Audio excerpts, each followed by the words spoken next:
In this example, we've got bounds, so we're looking for a definite integral. It's not an area question, we're just finding the integral. And it's a simple one, our function of x is just x, but we've got this constant here to deal with, so let's remember how to do it. And as always, there's a couple of different ways. Now, some people like to take the constant out the front and say, I've got 5 lots of that exact same thing. And this seems like a pretty good idea because now we've got the 5, and then we've got our square brackets, and then we need to integrate 1 over x, which gives us, remember the absolute value brackets there, they're going to be important for us this time. And then we've got our bounds, which we put in there like that. Now, another way to get to the exact same place would be just to say, well, this isn't the question that I want. I would much prefer to work with a question like this, but look, I've changed my question now. So how can I make it the same? I put a 5 out the front. Same result, just different thinking to get you there. One person's thinking to bring the constant out the front because you can with constants, and another person's thinking to change the question and then adjust for it.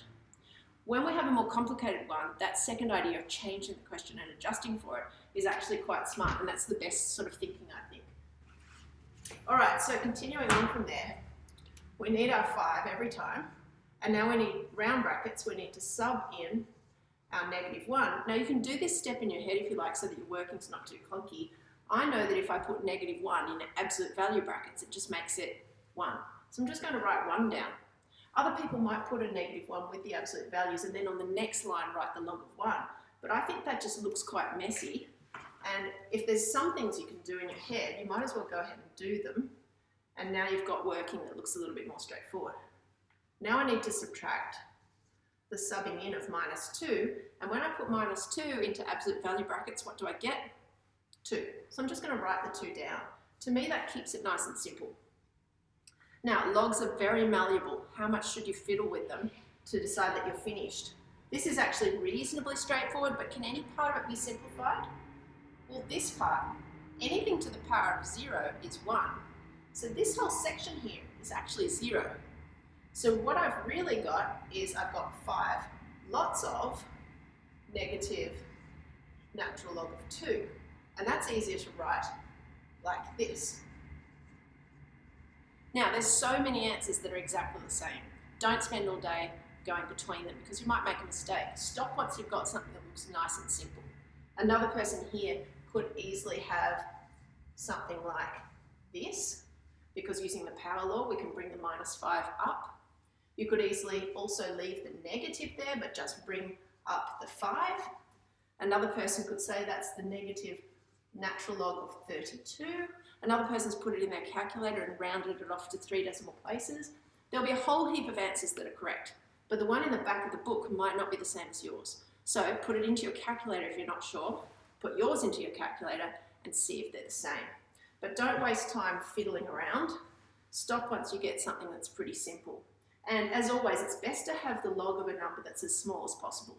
So this one is better than this one in my opinion. Now in this example, we've got positive bounds. They're not negative, and yet we are going to need our absolute value brackets once we get into our working, and you'll see why as we get into it. Now, when I look at a question like this, the first thing I do is work out whether or not it's a perfect question or whether we're going to need to do some adjusting. I'm looking to integrate something like this.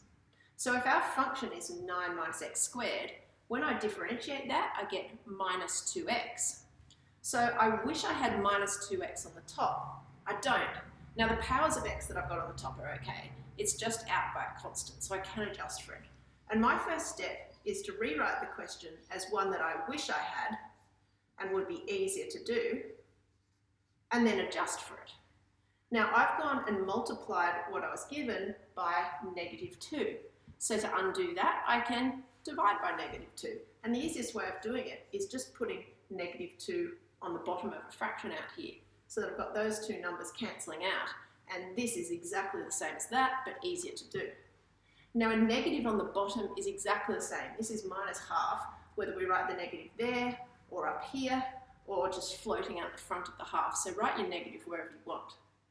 All right, now we need to use our square brackets and actually integrate this thing. We've got to keep our -1/2 out the front. on every line until we get down to the bottom. So our square brackets go in, and integrating this, we get the natural log of absolute value brackets 9 minus x squared. And we put our bounds in. On the next line, we need to sub 5 in for x, and then subtract, and then, using brackets, sub 4 in for x. And now you'll see why we've got these absolute value brackets here. When we go to sub our 5 in here we get 9 minus 5 squared. In other words, 9 minus 25. And that gives you minus 16. Now, don't be tempted to write minus 16 in here. We're going to take the absolute value of minus 16 and say it is just 16. And again, I could write absolute value of minus 16, but I want to get rid of these absolute value brackets as quickly as I can so that my working doesn't look difficult. I want to make it look nice and simple. So I can think through that the absolute value of minus 16 is 16 in my head and just write the 16 down here. Does that make sense? Now I need to subtract the subbing in of 4. So if I put 4 in here, I've got 9 minus 4 squared. That's 9 minus 16, and that gives me minus 7. But that minus 7 is inside those absolute value brackets, which makes it just 7. Now, this looks like a perfectly good answer. How do we know when to stop fiddling with it? Because we could plug it into our calculator and round it off, but it's nice to leave things exact, and often you'll be asked to find the answer in an exact form. So I can see that I can do something with it because this 16 can get better. The 7 is fine, but I know that 16 is a power. It's 4 squared, but it's also 2 to the power of 4. So I'm going to simplify it by saying it is the log of 2 to the power of 4. Now, why did I pick that one? Well, because 2 is a smaller number. We're trying to get a log of the smallest number that we can. And I'm subtracting this. Now I can use the power law to bring that 4 down the front. So I've got minus a half, lots of 4, lots of the natural log of 2, minus this. And now I can expand my brackets. Minus a half times 4 is minus 2. So I've got minus 2, lots of the natural log of 2. And here I've got a negative half times a negative. That makes it positive. So I've got half, and I've got this. Now I'm going to stop there because it's reasonably simple. It's in 2 straightforward terms. The 2 and the 7 are as small as they can be, so it's fine. Now this question looks innocent enough, and it's tempting just to dive into it as we have with the previous examples and just follow our steps and come up with our answer. But there's one really simple reason that we shouldn't. We need to consider that little tip that says make sure you don't try and integrate something that's crossing an asymptote. Now here we are finding bounds between 0 and 2. So we've got to make sure that there aren't any asymptotes in that area, and what we're talking about is vertical asymptotes. They're the ones we're worried about. So what can you do? Well, look at this function and imagine what you would think of it if it was presented to you like that and you were asked to graph it. Now don't go through your whole curve sketching menu, you'll be there for 10 minutes. Instead, just have a look at the domain and say, is there anything that x can't be? Well, this whole section on the bottom can't equal 0.